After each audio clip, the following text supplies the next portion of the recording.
Por la señal de la Santa Cruz de nuestros enemigos, líbranos, Señor Dios nuestro, en nombre del Padre, y del Hijo, y del Espíritu Santo. Amén. Señor mío, Dios mío, creo firmemente que estás aquí, que me ves, que me oyes. Te adoro con profunda reverencia. Te pido perdón de mis pecados y gracia para hacer con fruto este rato de oración. Madre mía Inmaculada, San José, mi Padre y Señor, Ángel de mi guarda, intercedan por mí. Queridos hermanos, continuamos meditando la cuarta parte del Catecismo de la Iglesia Católica, el catecismo que nos regaló el Papa San Juan Pablo, y ya estamos en el número 2617 en adelante, y vamos a meditar sobre la oración de la Virgen María. Y le decimos: querida Madre, tu oración ha cooperado de una manera única en la anunciación para la concepción de Jesús, y en Pentecostés para la formación de la Iglesia. Eres, Virgen María, Madre nuestra, la llena de gracia, y como tal respondiste con la ofrenda de todo tu ser y supiste también acoger el don de Dios. Tu fiat, ese hágase en mí según tu palabra, es el prototipo de la oración cristiana. Ser todo de Él, ser todo de Dios, ya que Él es todo nuestro. En Caná de Galilea, en aquel casamiento, en aquella fiesta, intercediste para que no se aguara el evento, cosa que hubiera sido realmente muy triste. Y al pie de la cruz fuiste escuchada como la mujer, la nueva Eva, verdadera madre de los vivientes. El Magnificat, esa oración preciosa, es a la vez un canto tuyo y también de la Iglesia, un cántico de la hija de Sión y del nuevo pueblo de Dios. Es un canto de acción de gracias que nos enseña también a nosotros a ser agradecidos. Por eso le agradecemos al Señor el haberte pedido a vos, Madre nuestra, Virgen María, que te convirtieras justamente en la madre de todos los hombres. Gracias, Señor, por habérselo pedido a tu Madre. Gracias, Jesús. Y gracias a vos, Madre nuestra, la más bella de las mujeres, la más buena, te agradecemos haber aceptado ese pedido y haberte comprometido completamente con esta nueva llamada, con esta nueva invitación, con esta actualización de tu vocación, podríamos decir. Artículo 3. En el tiempo de la Iglesia, la bendición y la adoración. Y comenzaremos a meditar los números 1623 en adelante. Querido Espíritu Santo, el día de Pentecostés, la Virgen y los apóstoles te esperaban haciendo oración. De ese momento especialmente comenzarás a instruir a la Iglesia en lo que se refiere a la vida de oración. Los hechos de los apóstoles nos confirman, por ejemplo, que en la primera comunidad los creyentes rezaban. Ellos escuchaban y leían las Sagradas Escrituras, especialmente los Salmos, y los actualizaban a partir de su cumplimiento en Jesús. Vos, en tercera persona de la Santísima Trinidad, Espíritu de la promesa, suscitaste nuevas fórmulas que expresan el misterio de nuestro Señor, que actuará en la vida de los fieles, en los sacramentos que nos dejó y en la misión de su Iglesia. Estas nuevas formulaciones se desarrollarán en las grandes tradiciones litúrgicas y espirituales. Estas formas de oración que se encuentran en los escritos apostólicos siguen estando vigentes. El catecismo las comenta y nosotros primero vamos a enumerarlas y luego vamos a meditarlas según las enseñanzas del catecismo. Estas formas de oración son la bendición y la adoración. La oración de petición, que puede ser en súplica o petición, la intercesión, la acción de gracias y la alabanza. Y comencemos con la bendición. En primer lugar debemos decir que vos, Señor, sos quien nos bendecís a nosotros. Por eso podemos nosotros bendecir a la fuente de toda bendición.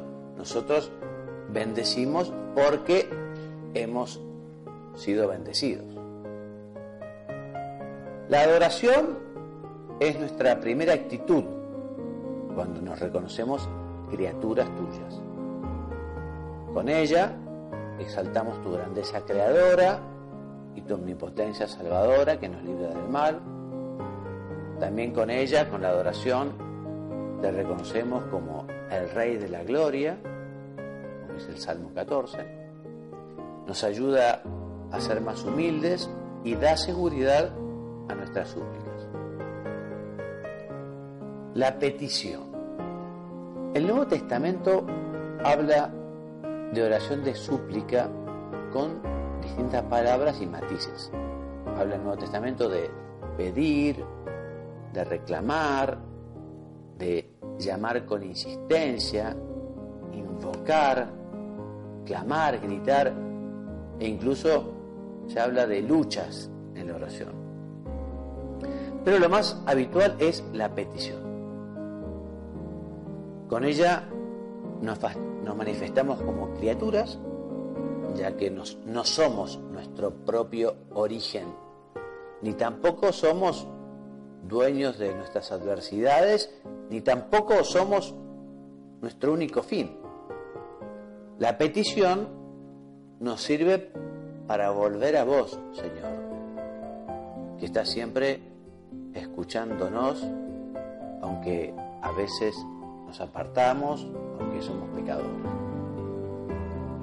El Nuevo Testamento tiene unas pocas oraciones de lamentación que son muy frecuentes en el Antiguo Testamento. En el Señor, la oración de la Iglesia es sostenida por la esperanza.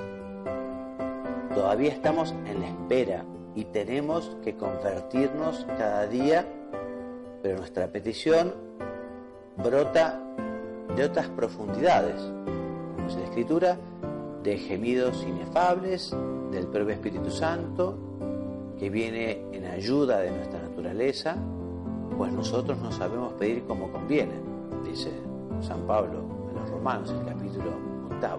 Esa es la fuente. Recordemos lo que decíamos en nuestra primera meditación, ¿no? La oración es principalmente acción de Dios. Dios es el que toma la iniciativa. En nosotros la oración siempre es respuesta. Es Dios el que nos mueve, el que nos enseña. Por eso, también como la petición de perdón, ¿se acuerdan la del publicano? Aquel que estaba en el templo. Ten compasión de mí, que soy un pecador, dice San Lucas. Bueno, esta petición de perdón debería ser el primer movimiento de la oración de petición.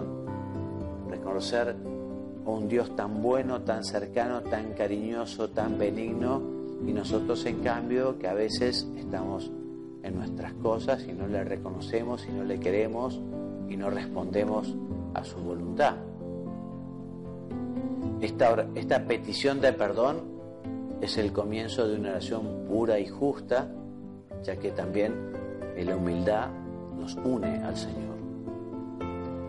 En estas peticiones, obviamente, tiene que haber una jerarquía.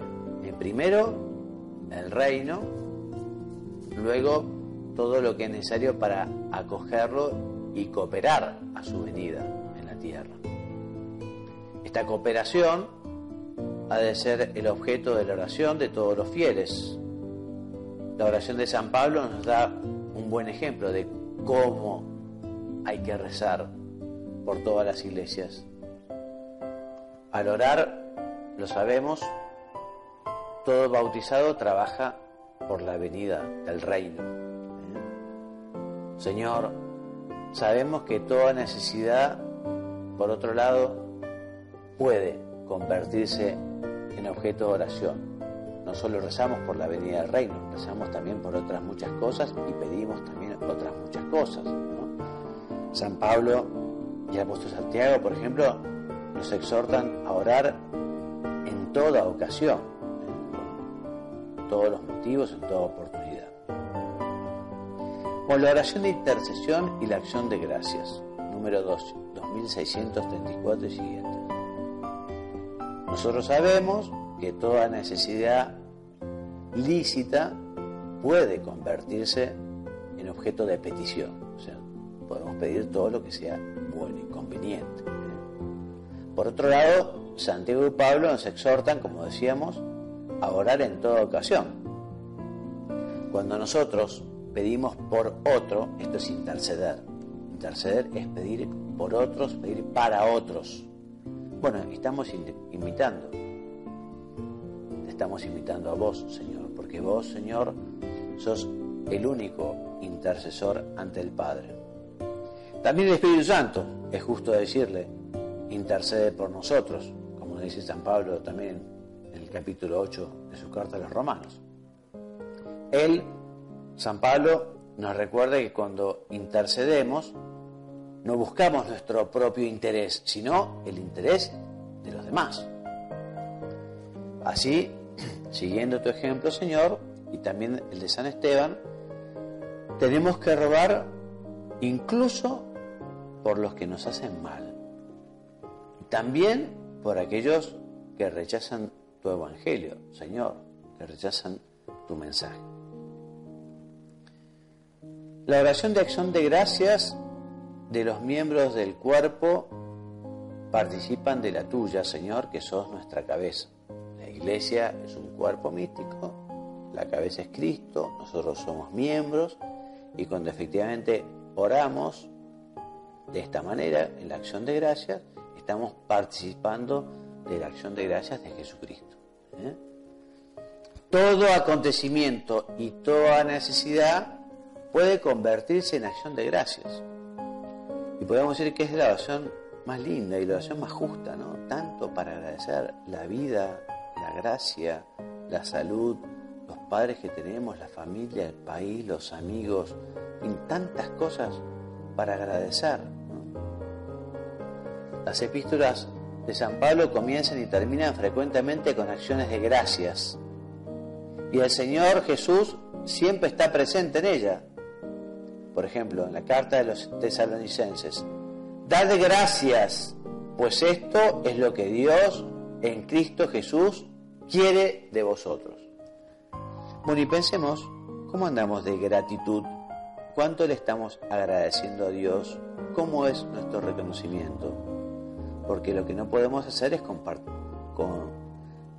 vivir, digamos, o comportarnos como niños malcriados, como si tuviéramos derecho a todos y a todas las cosas, como si Dios debería actuar de esa manera, y no es así. Es absolutamente inmerecido, o son absolutamente inmerecidos los dones que el Señor nos da. Por eso, también como dice el dicho popular, es de bien nacido ser agradecidos. Así que agradezcamos al Señor.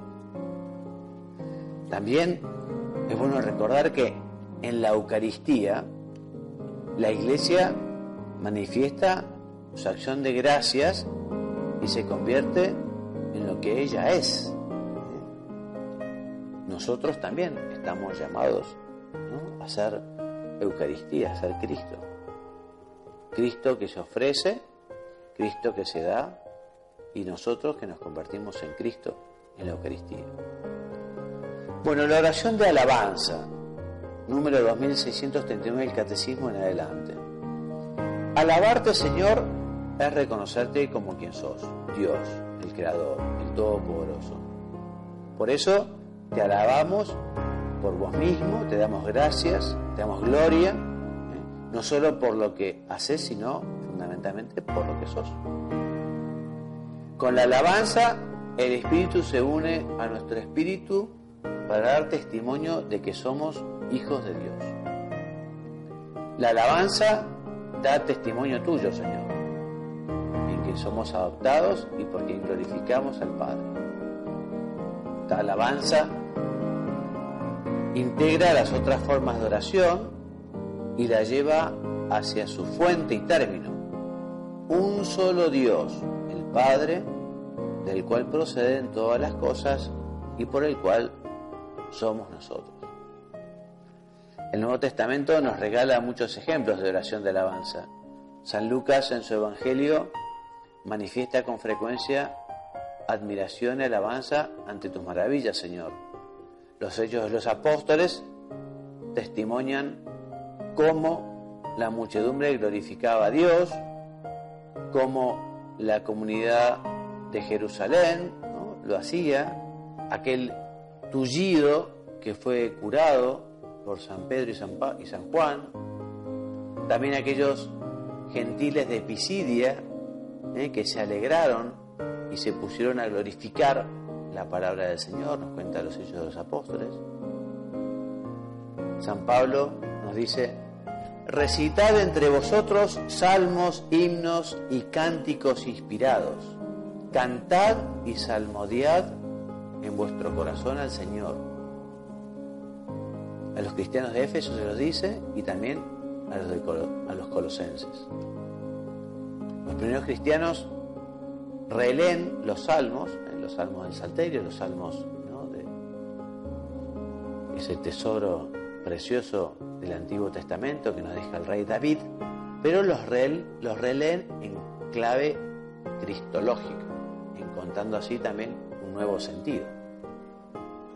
También los primeros cristianos componen nuevos himnos, nuevos cánticos a partir de tu encarnación, Señor, a partir de tu muerte, tu resurrección, tu ascensión.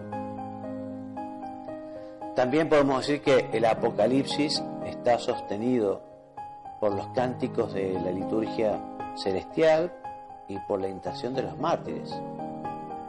Todos los santos, a lo largo de la historia, cantan tu alabanza y tu gloria.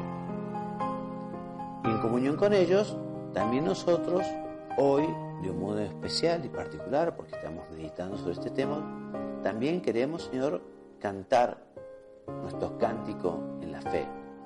Esa fe que es alabanza. Y también la Eucaristía, decíamos que la acción de gracias, la Eucaristía también es el sacrificio de alabanza, que contiene y expresa todas las formas de oración.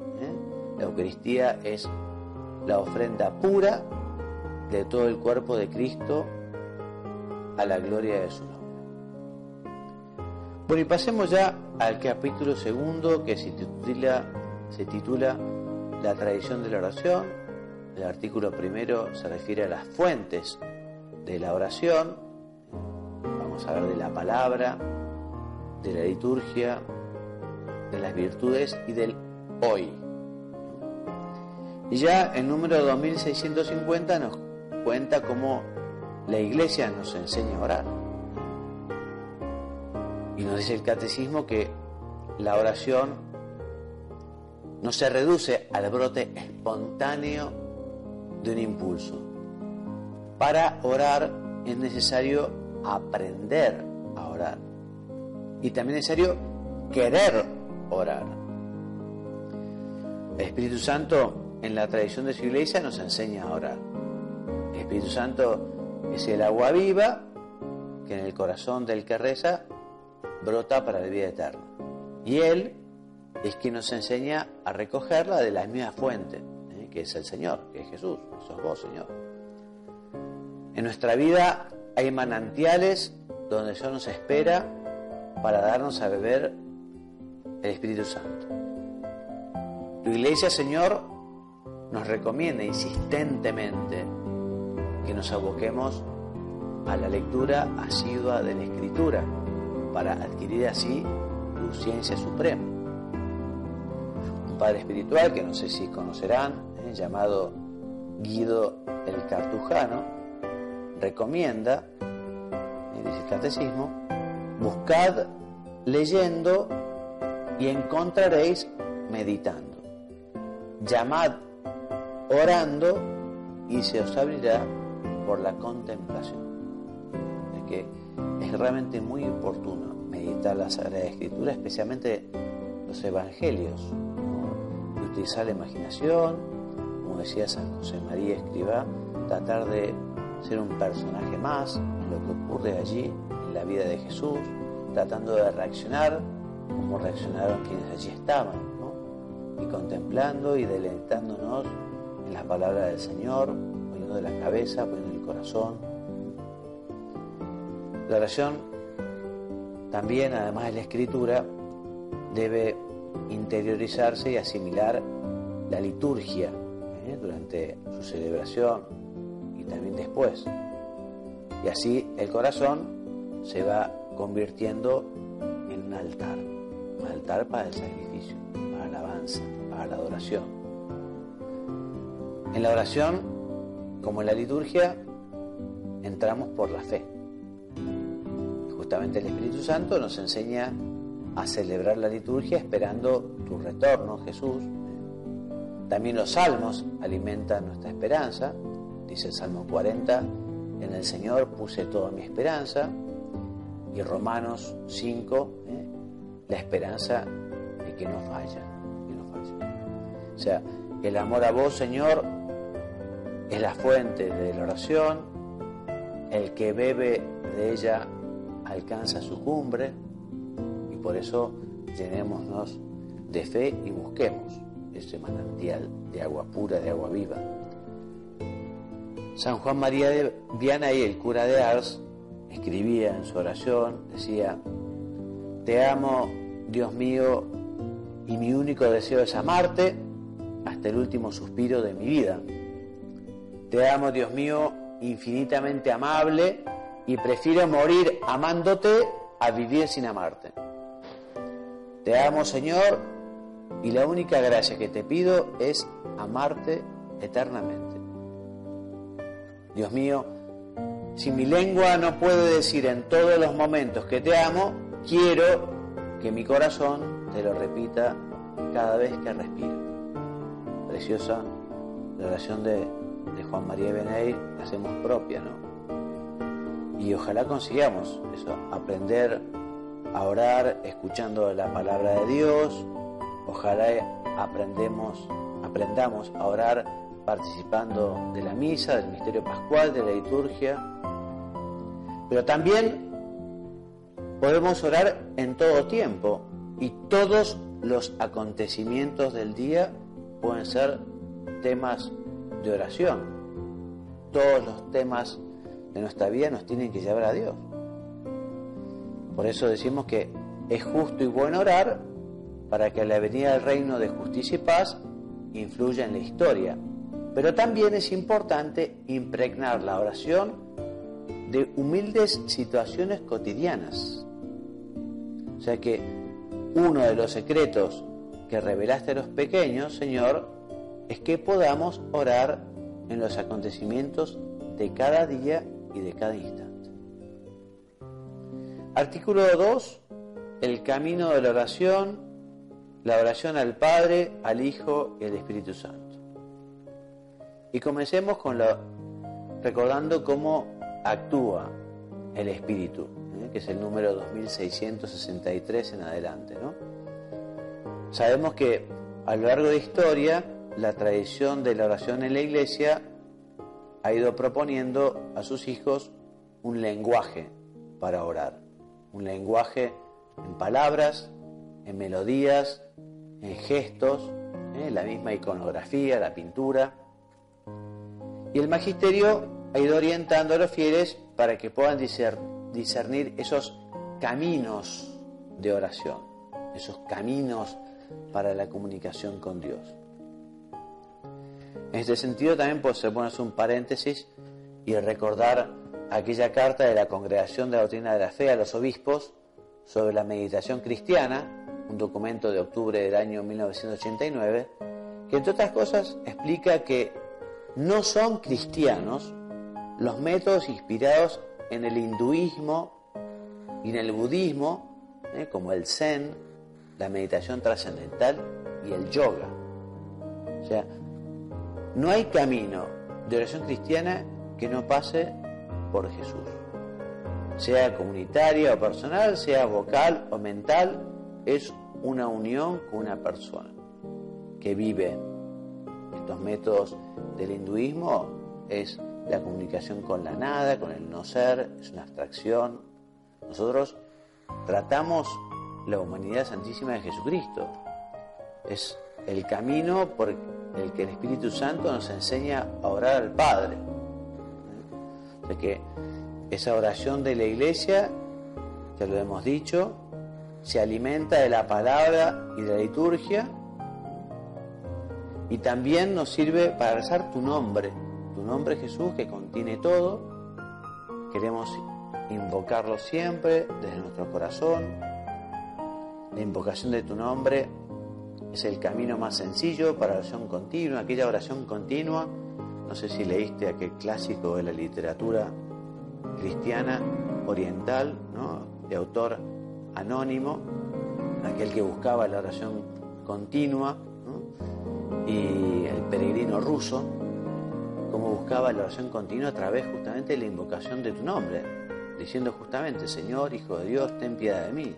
Y buscaba decirlo de día, de noche, incluso durmiendo. Y efectivamente, los espirituales del Sinaí, de Siria, del monte Athos, te invocan así, ¿no? Así nos invocan al Señor, Señor Jesús, Hijo de Dios, ten compasión de mí, que soy un pecador, convirtiendo esta ejaculatoria, esta oración, en una oración continua. También la Iglesia venera y honra tu Sagrado Corazón, que fue traspasado por nuestros pecados, y así los cristianos te acompañamos, Salvador nuestro, en tu recorrido desde el pretorio al Gólgota y al sepulcro, rezando el Vía Crucis, ¿no?, el camino hacia la cruz, el camino hacia la redención. Bueno, ya va siendo la hora y vamos a ir terminando, agradeciendo justamente a la Santísima Virgen, como empezamos, haber aceptado convertirse en Madre nuestra, y pidiéndole, como decíamos también hace un ratito, que ruega por nosotros pecadores ahora, en el tiempo de dar fruto, en el tiempo de ser fieles, y que nos ayude realmente a ser hombres de oración, porque queremos ser santos, porque queremos ser buenos, y no hay santidad sin oración, sin unión con el Señor. Madre nuestra Virgen María, ayúdanos a ser almas de oración. Y terminamos como empezamos. Te doy gracias, Dios mío, por los buenos propósitos, afectos e inspiraciones que me has comunicado en esta meditación. Te pido ayuda para ponerlos por obra. Madre mía Inmaculada, San José, mi Padre y Señor, Ángel de mi guarda, interceda